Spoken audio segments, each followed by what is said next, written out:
Good afternoon, all of you. Palam SV Government Degree College, Nagarkurnool district, Palamuru university.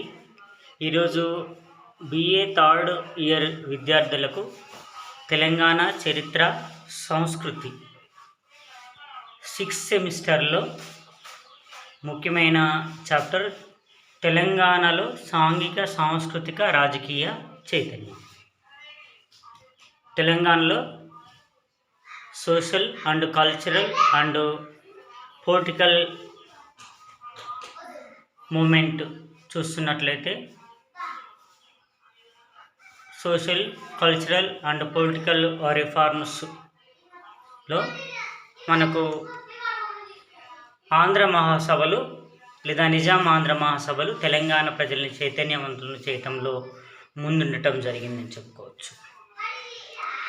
ఈ తెలంగాణలో జరిగిన ఆంధ్ర మహాసభల గురించి ఇప్పుడు తెలుసుకుందాం. ముఖ్యంగా ఇంతకుముందు యూనిట్లో వీటి గురించి చెప్పుకోవడం జరిగింది. దాదాపు 8 సమావేశాల గురించి చర్చించడం జరిగిందని చెప్పుకోవచ్చు.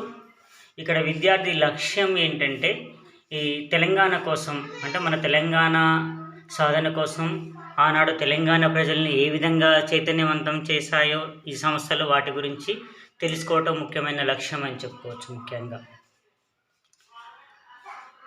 నిజాం ఆంధ్ర మహాసభ 9వ సమావేశం ధర్మవరంలో జరిగింది. స్థలం ధర్మవరం, ఇది వరంగల్ జిల్లాలో ఉంది. ఇది క్రీశకం 1942వ సంవత్సరంలో జరిగింది. ఈ 9వ నిజాం ఆంధ్ర మహాసభకు నాయకత్వం వహించింది అధ్యక్షులు మాదిరాజు రామకోటేశ్వరరావు గారు అధ్యక్షత వహించారు. మహిళా అధ్యక్షురాలు ఓబుల్ రెడ్డి రంగమ్మ గారు. ఈ సభలో అతివాదులు వామపక్షం ఆధిపత్యం ఎక్కువైందని చెప్పుకోవచ్చు. ముఖ్యంగా ఇక 9వ నిజాం ఆంధ్ర మహాసభ తీర్మానాలు చూస్తున్నట్లయితే దీంట్లో క్విట్ ఇండియా తీర్మానాన్ని బలపరచడం జరిగింది. క్విట్ ఇండియా తీర్మానాన్ని బలపరచడం జరిగింది. మహిళా సభలు వేరుగా జరుపుకోవాలని తీర్మానించడం జరిగింది. ఇక్కడ అడుగుతారు, మహిళా సభల్ని వేరుగా జరుపుకోవాలని నిర్ణయించిన ఆంధ్ర మహాసభ ఇది 9వ ఆంధ్ర మహాసభ అని చెప్పుకోవచ్చు. ఇది వరంగల్ జిల్లా ధర్మవరంలో జరిగింది. 11వ నిజాం ఆంధ్ర మహాసభ. ఈ 11వ నిజాం ఆంధ్ర మహాసభ క్రీశకం 1944వ సంవత్సరంలో జరిగింది. 11వ నిజాం ఆంధ్ర మహాసభ భువనగిరిలో జరిగింది. ఇప్పుడు యాదాద్రి భువనగిరి జిల్లాలో ఉందని చెప్పుకోవచ్చు. భువనగిరి జిల్లాలో జరిగింది. దీనికి అధ్యక్షులు రావి నారాయణ రెడ్డి గారు. మహిళా అధ్యక్షురాలు పాల్వంచ సంస్థానపు రాణి, పాల్వంచ సంస్థానపు రాణి శ్రీమతి అలివేలు మంగతాయారమ్మ దీనికి నాయకత్వం వహించడం జరిగిందని చెప్పుకోవచ్చు.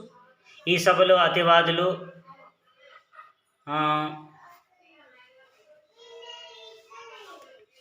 మితవాదులు అధికారికంగా విడిపోవటం జరిగింది. నిజాం ఆంధ్ర సభ పూర్తిగా కమ్యూనిస్టుల చేతిలోకి వెళ్ళిపోయింది. 11వది. ఇక 10వది, మనం 9వది దాని తర్వాత 10వ చూస్తున్నట్లయితే 10వ సమావేశము క్రీశకం 1943వ సంవత్సరంలో జరిగింది. హైదరాబాద్లో జరిగింది అని చెప్పుకోవచ్చు. 10వ నిజాం ఆంధ్ర మహాసభ. 10వ నిజాం ఆంధ్ర మహాసభకు అధ్యక్షులు కొండా వెంకటరెడ్డి గారు. 10వ నిజాం ఆంధ్ర మహిళా సభ అధ్యక్షుడు ఎల్లాప్రగడ సీతాకుమారి గారని చెప్పుకోవచ్చు. 10వ నిజాం ఆంధ్ర మహాసభ తీర్మానాలు చూస్తున్నట్లయితే ఈ సభలో మొదటిసారిగా అధ్యక్ష పదవికి ఎన్నికలు జరగడం జరిగింది. 10వ సభకు ఎన్నికలు జరగడం జరిగింది. మితవాదుల తరపున కొండా వెంకటరెడ్డి పోటీ చేయడం జరిగింది మితవాద నాయకుడుగా. అతివాద నాయకుల తరపున బల్లా ఎల్లారెడ్డి పోటీ చేయడం జరిగిందని చెప్పుకోవచ్చు 10వ సమావేశంలో. తీర్మానాలలో ముఖ్యంగా హైదరాబాదులో జాతీయ ప్రభుత్వాన్ని ఏర్పాటు చేయాలి, ఖాదీ ఉత్పత్తిని పెంచాలి. 1942లో బ్రిటిష్ ఇండియా వలె రాష్ట్రంలో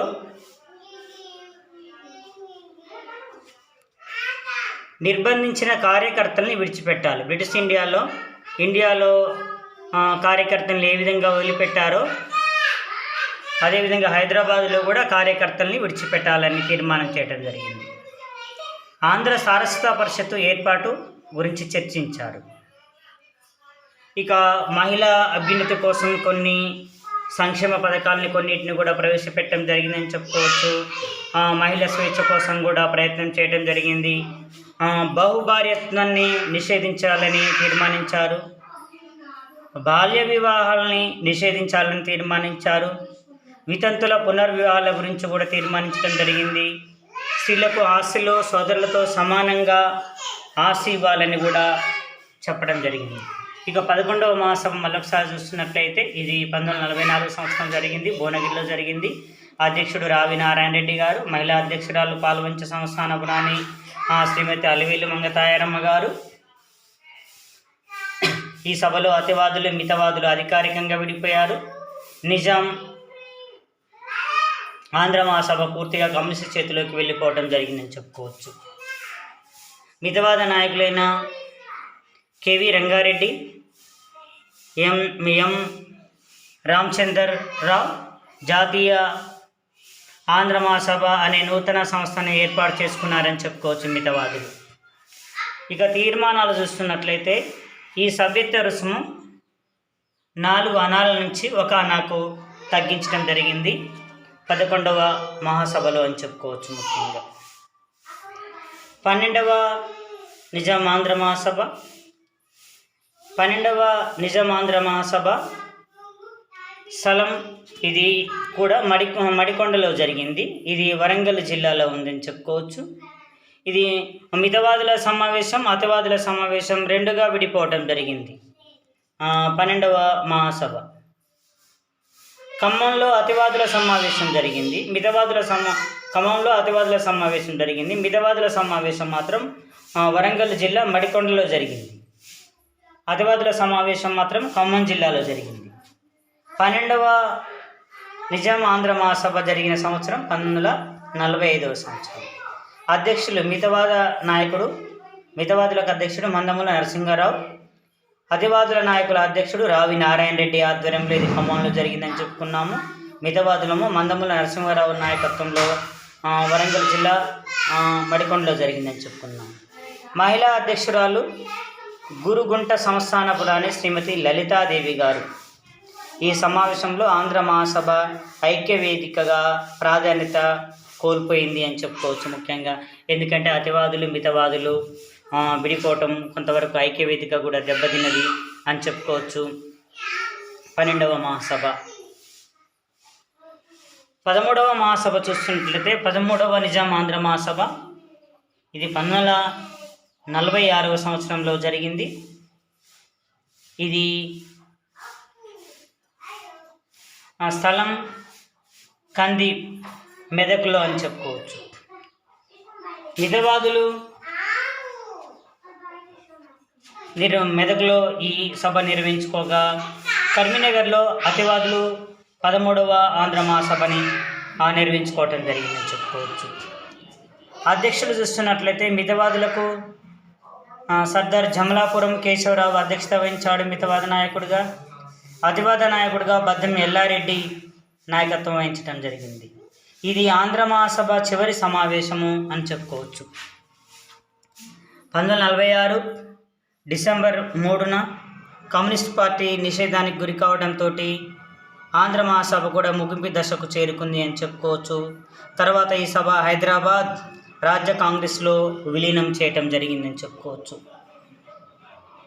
1950 30లో ప్రారంభమైన నిజాం రాష్ట్ర సంఘం ఆవిర్భావం 16 సంవత్సరాల్లో వికాసం చెందుతూ ప్రజల్లో సర్వతోముఖ చైతన్యాన్ని తీసుకురావటం జరిగింది ఆంధ్ర మహాసభ అని చెప్పుకోవచ్చు. ముఖ్యంగా తెలంగాణ ప్రజల్ని చైతన్యవంతం చేయటంలో మరి ముఖ్యంగా నిజాం ఆంధ్ర మహాసభలో ప్రముఖ పాత్ర వహించడం జరిగిందని చెప్పుకోవచ్చు. విద్యాపరంగా, ఆర్థిక పరంగా, రాజకీయ పరంగా కూడా ప్రజల్ని చైతన్యవంతులు చేయటంలో ప్రముఖ పాత్ర వహించావి అని చెప్పటంలో నిస్సందేహం లేదు అని చెప్పుకోవచ్చు. సర్వతోముఖ చైతన్యానికి, జాగృతిని కూడా ప్రజల్లో కలుగజేసింది నిజాం ఆంధ్ర మహాసభ అని చెప్పుకోవచ్చు. సభ జరిపిన 13 సభలు రాష్ట్రంలో 7 జిల్లాలో జరిగినవి. ఆదిలాబాద్ జిల్లాలో ఈ ఆదిలాబాద్ జిల్లా ఎక్కువగా మహారాష్ట్ర ప్రాంతంలో ఉండటం వల్ల, అత్రఫ్ బల్లా నిజాం స్వతంత్ర జాగీర్ కావటం వల్ల ఈ 2 జిల్లాల్లో ముఖ్యంగా ఆంధ్ర మహాసభల సమావేశాలు జరగలేదని చెప్పుకోవచ్చు. సాంస్కృతిక సంస్థగా ఆరంభమైన ఈ నిజాం ఆంధ్ర మహాసభ కాలక్రమంలో సాయుధ ఉద్యమ వేదికగా మారిందని చెప్పుకోవచ్చు. ముఖ్యంగా తెలంగాణ ప్రజల్లో చైతన్యాన్ని నింపి వారిని సామాజిక, రాజకీయ పురోభివృద్ధికి తోడ్పడింది. ముఖ్యంగా మహిళా చైతన్యానికి ఎంతో కృషి చేసిందని చెప్పుకోవచ్చు. స్త్రీల సమస్యల్ని తొలగించి వారిని చైతన్యవంతులు చేయడానికి కృషి చేసింది నిజాం ఆంధ్ర మహాసభ అని చెప్పుకోవచ్చు. ముఖ్యంగా స్త్రీ విద్య కోసం ఎంతో కృషి చేసింది. అదేవిధంగా రాత్రిబడులు పెట్టు రాజకీయ శిక్షణ కేంద్రాలను కూడా ఏర్పాటు చేయడం జరిగింది. రాజకీయ శిక్షణా తరగతులను కూడా మరి ఏర్పాటు చేయడం జరిగిందని చెప్పుకోవచ్చు. అనేక మంది తెలంగాణ వెనుకబడ్డ ప్రజానికాన్ని విద్యాపరంగా చైతన్యవంతులు చేసి రాత్రిబడులు పెట్టి రాత్రిబడుల ద్వారా కూడా విద్యని అందించడం జరిగిందని చెప్పుకోవచ్చు. రాజకీయ కళాశాలను కూడా ఏర్పాటు చేయడం జరిగిందని చెప్పుకోవచ్చు. రావి నారాయణ రెడ్డి ఆధ్వర్యంలో వచ్చిన అతివాదులు, కమ్యూనిస్టులు మరి ముఖ్యంగా భూమి కోసం, భుక్తి కోసం సాయుధ పోరాటాన్ని చేయడం జరిగిందని చెప్పుకోవచ్చు. భూమి కోసం, భుక్తి కోసం, శ్రామిక విముక్తి కోసం తెలంగాణ సాయుధ పోరాటాన్ని నడిపించిన ఘనత మరి నిజాం ఆంధ్ర మహాసభకే దక్కుతుందని చెప్పుకోవచ్చు. ఇక మహిళలను కూడా చైతన్యవంతులు చేసి అన్ని రంగాల్లో మహిళల జీవితంలో కొంత మార్పు తెచ్చిన ఘనత కూడా ఈ నిజాం ఆంధ్ర మహాసభకు దక్కుతుందని చెప్పుకోవచ్చు. ముఖ్యంగా మహిళా విద్య, అదేవిధంగా మహిళలకు రాత్రిబడులు, బాల్య వివాహాల నిషేధం కోసం, అదేవిధంగా వితంతు పునర్వివాహాల కోసం కూడా ముఖ్యంగా ప్రముఖ పాత్ర వహించింది అని చెప్పుకోవచ్చు. ముఖ్యంగా ఇక సారస్వత పరిషత్తు 1942 సంవత్సరంలో వరంగల్ జిల్లాలోని ధర్మవరంలో జరిగిన 9వ ఆంధ్ర మహాసభలో కొందరు సాహిత్యాభిమానులు సమావేశమై హైదరాబాద్లో సాహిత్య పరిషత్తును ఏర్పాటు చేయాలని చర్చించడం జరిగింది.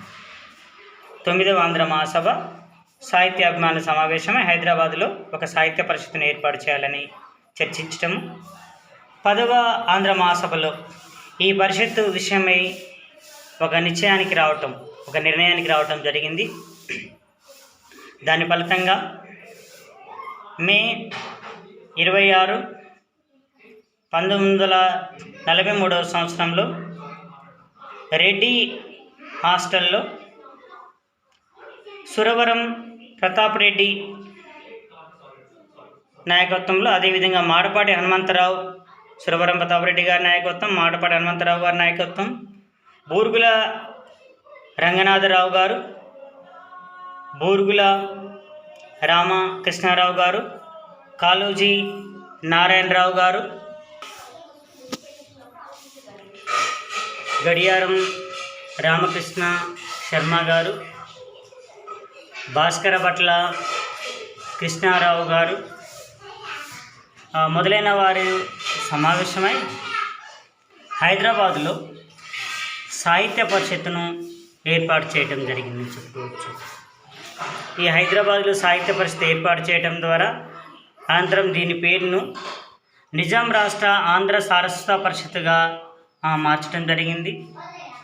లోకనంది శంకర నారాయణ ఈ సంస్థ మొట్టమొదటి అధ్యక్షులు అయ్యారని చెప్పుకోవచ్చు.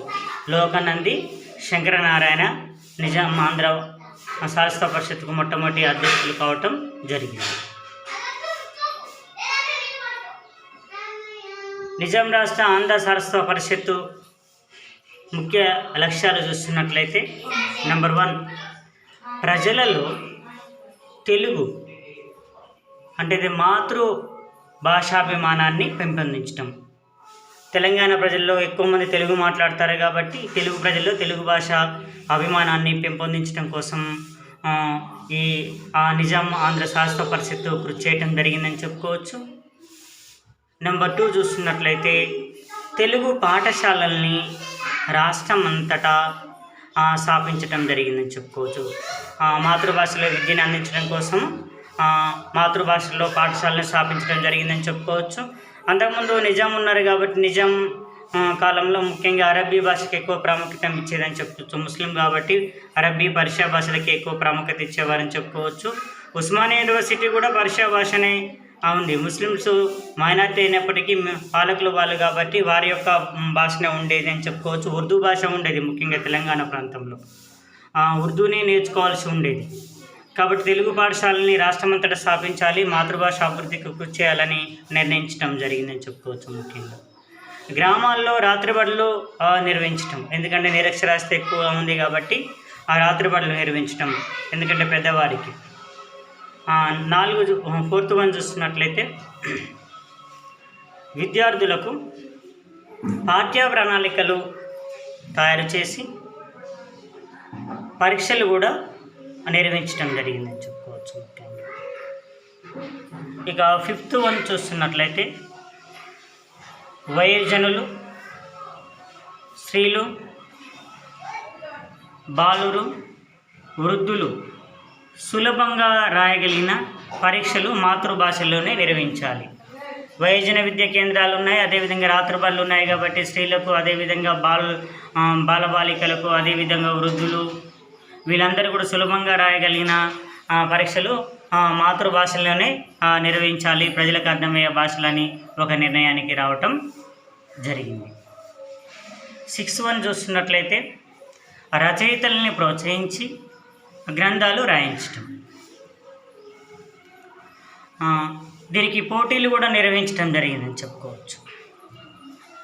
7th వన్ చూస్తున్నట్లయితే, ఉత్తమ గ్రంథాలకు పారితోషికం ఇవ్వటం మొదలగునవి ముఖ్యంగా ఈ నిజాం రాష్ట్ర ఆంధ్ర సారస్వత పరిషత్తు కృషి చేయటం జరిగిందని చెప్పుకోవచ్చు.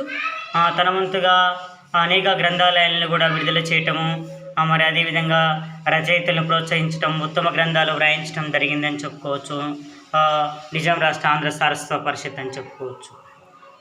అయితే గోల్కొండ పత్రిక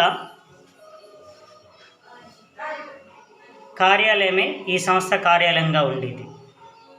నిజాం రాష్ట్ర ఆంధ్ర సారస్వత పరిషత్ కార్యాలయం, గోల్కొండ పత్రిక కార్యాలయం 2 ఒకటిగానే ఉండేవని చెప్పుకోవచ్చు. దీని మొదటి వార్షికోత్సవం 1944 సంవత్సరంలో 1944 డిసెంబర్ 28వ తారీఖు, డిసెంబర్ 29వ తారీఖు, డిసెంబర్ 30వ తారీఖుల్లో వరంగల్లో సురవరం ప్రతాప్ రెడ్డి అధ్యక్షతన జరిగిందని చెప్పుకోవచ్చు. మొదటి వార్షికోత్సవం 1944 డిసెంబర్లో 28, 29, 30 తారీఖులు అంటే 3 రోజులు వరంగల్లో సురవరం ప్రతాప్ రెడ్డి అధ్యక్షతన మొదటి వార్షికోత్సవం జరగటం.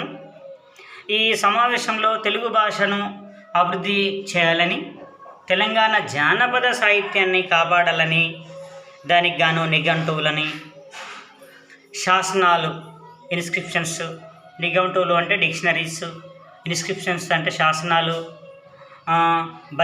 ఆటోబయోగ్రాఫ్స్ జీవిత చరిత్రల్ని రాయాలని నిర్ణయించారని చెప్పుకోవచ్చు.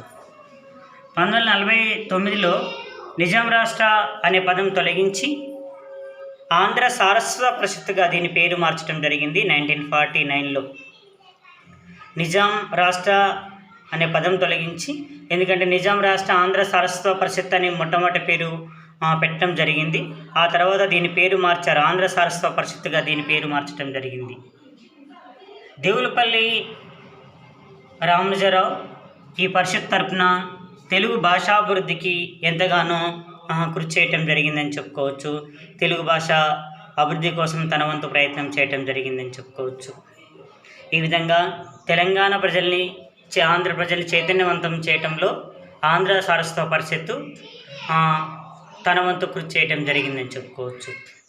ఇక దళిత ఉద్యమాల గురించి చూస్తున్నట్లయితే బ్యాక్లాగ్ క్యాస్ట్ మూమెంట్స్ లేదా ఆది హిందూ మూమెంట్, ఆది హిందూ సమాజం, దళిత ఉద్యమాలు కూడా దీంట్లో ముఖ్యమైన చాప్టర్ అని చెప్పుకోవచ్చు. ముఖ్యంగా అనాదిగా కుల వ్యవస్థ భారతదేశ సమాజంలో వేళ్ళూను కొనిపోయిందని చెప్పుకోవచ్చు. వర్ణాలు, కులాలు వేల సంవత్సరాల నుంచి కూడా హిందూ సంస్కృతిలో అంతర్భాగంగా ఉన్నాయని చెప్పుకోవచ్చు. ఈ వర్ణ వ్యవస్థలో అడుగు భాగంలో ఉన్నవారు శూద్రులుగా, పంచములుగా, దళితులుగా పిలువబడి అగ్రవర్ణాల దోపిడికి, పీడనకు గురి అయి సమాజంలో వారు బానిసలుగా, అంటరాని వారిగా చూపబడ్డారని చెప్పుకోవచ్చు. ఈ వ్యవస్థని మార్చడానికి అట్టడుగు వర్గాల వారిని చైతన్యవంతులు చేయడానికి ఎన్నో ఉద్యమాలు వచ్చాయని చెప్పుకోవచ్చు. ఎందరో సంఘ సంస్కర్తలు ప్రయత్నించడం జరిగింది. అయితే 19-20 శతాబ్దాల్లో ఆంగ్ల విద్యా వ్యాప్తి మూలంగా ప్రజల్లో వచ్చిన చైతన్యం ఫలితంగా దళితులు విద్యావంతులై తమపై జరుగుతున్న అన్యాయాలని ఎదిరించి ఉద్యమాలు జరపడం జరిగిందని చెప్పుకోవచ్చు. ఉద్యమాలు జరిపారు. మహాత్మా జ్యోతిరావు పూలే గారు, అచ్యుతానంద గారు, అమోతి దాస్ గారు, అయ్యంకాళి గారు, డాక్టర్ భీమ్రావ్ రామ్జీ అంబేద్కర్ గారు ఈ కోవకు చెందిన వారని చెప్పుకోవచ్చు. వారి ప్రభావం నిజాం రాష్ట్రంపై పడి ఇక్కడ కూడా దళిత చైతన్యోద్యమాలు జరిగాయని చెప్పుకోవచ్చు. భాగ్యారెడ్డి వర్మ, అరిగే రామస్వామి మొదలైన వారు దళితుల దయనీయ పరిస్థితి మెరుగుపరచడానికి ఎంతో కృషి చేయటం జరిగిందని చెప్పుకోవచ్చు. అంటే భారతదేశంలో పూర్వకాలం నుంచి కూడా కుల వ్యవస్థ, వర్ణ వ్యవస్థ ఉన్నాయని చెప్పుకోవచ్చు. ఎందుకంటే ముఖ్యంగా క్షత్రియ, బ్రాహ్మణ, క్షత్రియ, వైశ్య, శూద్ర, పంచమ వర్ణాలుగా విభజించబడ్డారని చెప్పుకోవచ్చు. ఇక్కడ వెనుకబడ్డ వర్గాల వారిని శూద్రుల్ని, అదేవిధంగా పంచముల్ని దోచుకోవటము, వాళ్ళ మీద పెద్ద మొత్తంలో శిస్తు వసూలు చేయడం కూడా జరిగిందని చెప్పుకోవచ్చు. వెట్టి చాకిరీ విధానం ఉండేది, బఘేలా పద్ధతి ఉండేది. ఈ వెట్టి చాకిరీ విధానము, బఘేలా పద్ధతి మరి దళితులపై జరుగుతున్న అత్యాచారాలని ఆపడం కోసము ఆంగ్ల విద్య ద్వారా కొంతవరకు దళితులు చైతన్యవంతం కావటం జరిగిందని చెప్పుకోవచ్చు. క్రైస్తవ మిషనరీలు ఏర్పాటు చేసి క్రైస్తవ మిషనరీల ద్వారా ఆంగ్లేయులు విద్యను అందించడం జరిగిందని చెప్పుకోవచ్చు. అదేవిధంగా ఎగ్జాంపుల్ మనం మాదరి బాగయ్య, ఎందుకంటే రైల్వేలో పనిచేసే తను రైల్వేలో పనిచేస్తూ తన తండ్రి ఉంటే తను ఆంగ్లేయుల దగ్గర కాస్త పని చేసుకుంటూ విద్యను నేర్చుకొని ఆ దళిత అభివృద్ధి కోసం, దళితుల చైతన్య చేయటం కోసము మరి ముఖ్యంగా తన పేరుని, ఎందుకంటే కొంతవరకు ముందుకొచ్చి భాగ్యారెడ్డి వర్మ అనే పేరు పెట్టుకొని మాదరి బాగయ్య గారు దళిత ఉద్యమాన్ని నడిపించి దళితుల్ని చైతన్యవంతులు చేయటంలో ప్రముఖ పాత్ర వహించారు మన హైదరాబాద్లో భాగ్యారెడ్డి వర్మ అని చెప్పుకోవచ్చు. ముఖ్యంగా ఆయన తర్వాత ఆయన కుమారుడు కూడా ఈ ఉద్యమాన్ని నడిపించారని చెప్పుకోవచ్చు. అదేవిధంగా అరిగే రామస్వామి కూడా దళిత నాయకుల పరిస్థితులు దళితుల పరిస్థితి మెరుగుపరచడం కోసం ఎంతో కృషి చేయటం జరిగిందని చెప్పుకోవచ్చు. ఆ కాలంలో హైదరాబాద్లో దళితుల పరిస్థితి మరీ దయనీయంగా ఉండేది. అవిద్య, పేదరికం, మూఢనమ్మకాలు, సాంఘిక దురాచారాలు విస్తృతంగా ఉండేవని చెప్పుకోవచ్చు. జమీందారులు, జాగీర్దారులు ఈ తరగతుల వారిపైన, అంటే పేదవారిపైన, దళితులపైన, పంచములపైన, శూద్రులపైన కూడా జాగీర్దారు వారు దౌర్జన్యాలు చేస్తూ ఉండేవారని చెప్పుకోవచ్చు. దళితులు దాదాపు అందరూ బేగరి పని, బఘేలా వ్యవస్థలో ఉండేవారని చెప్పుకోవచ్చు. ఇట్టి పరిస్థితుల్లో వీరికి ఆశలు చూపించి ఇస్లాం మత సంస్థలు వీరిని ఇస్లాం మతంలోకి మార్చేవారని చెప్పుకోవచ్చు. వీరి స్థితిని బాగుపరచడానికి ఆర్య సమాజ సభలు కూడా కృషి చేయటం జరిగినాయని చెప్పుకోవచ్చు. ముఖ్యంగా అఘోరనాథ చటోపాధ్యాయ, వామన్ నాయక్, బాజీ కృష్ణారావు, రామ్ బాల ముకుంద, కేశవరావు కొరాట్కర్, లాల్జీ మేఘ్జీ, గునాజీ వెల్లింకర్, మాడపాటి హనుమంతరావు గారు, వీరంతా కూడా దళిత జనోద్ధరణకు కృషి చేయటం జరిగిందని చెప్పుకోవచ్చు. ముఖ్యంగా అఘోరనాథ చటోపాధ్యాయ, అదేవిధంగా వామన నాయక్ గారు, బాజీ కృష్ణారావు, రాంబాల్ ముకుంద్ గారు, కేశవరావు కొరాట్కర్ గారు, లాల్జీ మేఘ్జీ గారు, గునాజీ వెల్లంకర్ గారు, మాడపాటి హనుమంతరావు దళిత జనోద్ధరణకు కృషి చేయటం జరిగిందని చెప్పుకోవచ్చు. అయితే క్రైస్తవ మిషనరీలు కూడా దళితులకు విద్యను నేర్పి చైతన్యవంతుల్ని చేశాయని చెప్పుకోవచ్చు. ముఖ్యంగా దళితులు చైతన్యవంతం కావడానికి మనం ఎన్ని చెప్పుకున్నప్పటికీ కూడా మెయిన్ క్రైస్తవ మిషనరీలు దళితులకు ఆంగ్ల విద్యను అందించడం, పాశ్చాత్య విద్యను అందించడం జరిగిందని చెప్పుకోవచ్చు. ఇక్కడ వాళ్ళకే కాదు, దళితులకు శూద్రులకు విద్య నేర్పించింది క్రైస్తవ మిషనరీలే అని చెప్పుకోవచ్చు. ముఖ్యంగా ఎందుకంటే మధ్యతరగతి వర్గానికి విద్య క్రైస్తవ మిషనరీల ద్వారానే రావటం.